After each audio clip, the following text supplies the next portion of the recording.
शरद पवार का फैसला विपक्षी एकता के लिए फायदेमंद, अजीत को भी मिला सीधा संदेश। सियासत में मराठा सरदार के नाम से मशहूर शरद पवार अपनी पीढ़ी के सबसे माहिर राजनीतिक खिलाड़ियों में से एक हैं। पवार कब, कहां और किस वक्त अपना दांव खेलेंगे, इसका अंदाजा शायद ही कोई लगा पाए। इस बार भी कुछ ऐसा ही हुआ। शरद पवार ने एक सियासी गुगली फेंकते हुए महाराष्ट्र से दिल्ली तक की राजनीति में सनसनी मचा दी।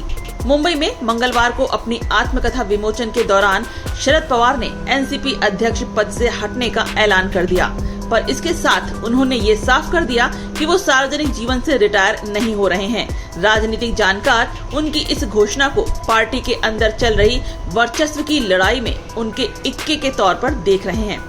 उन्होंने पार्टी अध्यक्ष पद से इस्तीफे की घोषणा ऐसे वक्त की है जब इस बात की चर्चा जोरों पर थी कि अजीत पवार भाजपा के साथ गठबंधन कर सकते हैं।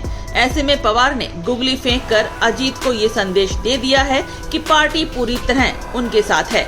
हालांकि एनसीपी के कई नेता मानते हैं कि वो पवार को अध्यक्ष पद पर बने रहने के लिए मना लेंगे। एनसीपी प्रमुख की राजनीति धुरी भाजपा विरोधी रही है।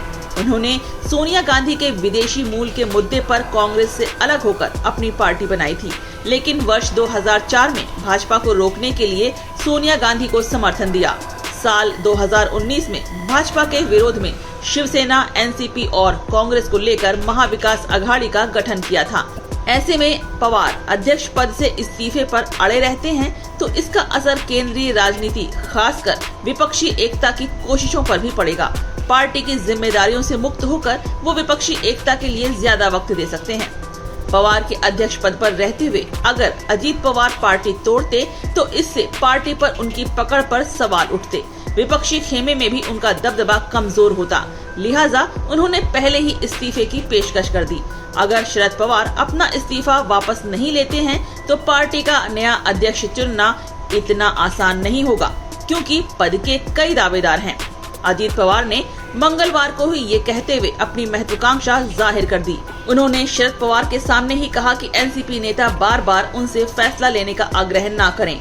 शरद पवार हमारा मार्गदर्शन करते रहे हैं। उन्होंने सुप्रिया सूले को भी कुछ बोलने की सलाह देते हुए कहा कि वो उनके बड़े भाई हैं, इसलिए उन्हें ये सलाह दे रहे हैं। एनसीपी के एक वरिष्ठ नेता ने कहा कि शरद पवार पद पर बने रहने के लिए तैयार नहीं होते हैं तो अजीत पवार, सुप्रिया सूले, जयंत पाटिल और दिलीप वलसे पाटिल सहित कई नामों पर विचार किया जा सकता है। अजीत विधायक दल के नेता हैं। भाजपा से उनकी नजदीकी भी कई बार जाहिर हुई है। ये पार्टी अध्यक्ष पद की दावेदारी कमजोर करती है। सुप्रिया सूले लोकसभा सांसद हैं। वो शरद पवार की बेटी हैं। विपक्षी नेताओं सहित पार्टी की तमाम अहम बैठकों में वो मौजूद रहती हैं। पार्टी नेताओं की सहानुभूति भी उन्हें मिल सकती है। जयंत पाटिल पवार के भरोसेमंद माने जाते हैं। महाराष्ट्र एनसीपी के अध्यक्ष हैं और उनकी पहचान जमीनी स्तर के नेता के तौर पर है। ऐसे में चयन आसान नहीं है। करीब 2 सप्ताह पहले लोकसभा सांसद सुप्रिया सूले ने कहा था कि अगले 15 दिनों में 2 बड़े सियासी धमाके होंगे। इनमें से एक दिल्ली और दूसरा महाराष्ट्र की राजनीति में होगा। शरद पवार के अचानक पार्टी अध्यक्ष पद को छोड़ने के ऐलान को सुप्रिया सूले की भविष्यवाणी से जोड़कर देखा जा रहा है। ऐसे में अब सभी को दिल्ली में कथित सियासी धमाके का इंतजार है।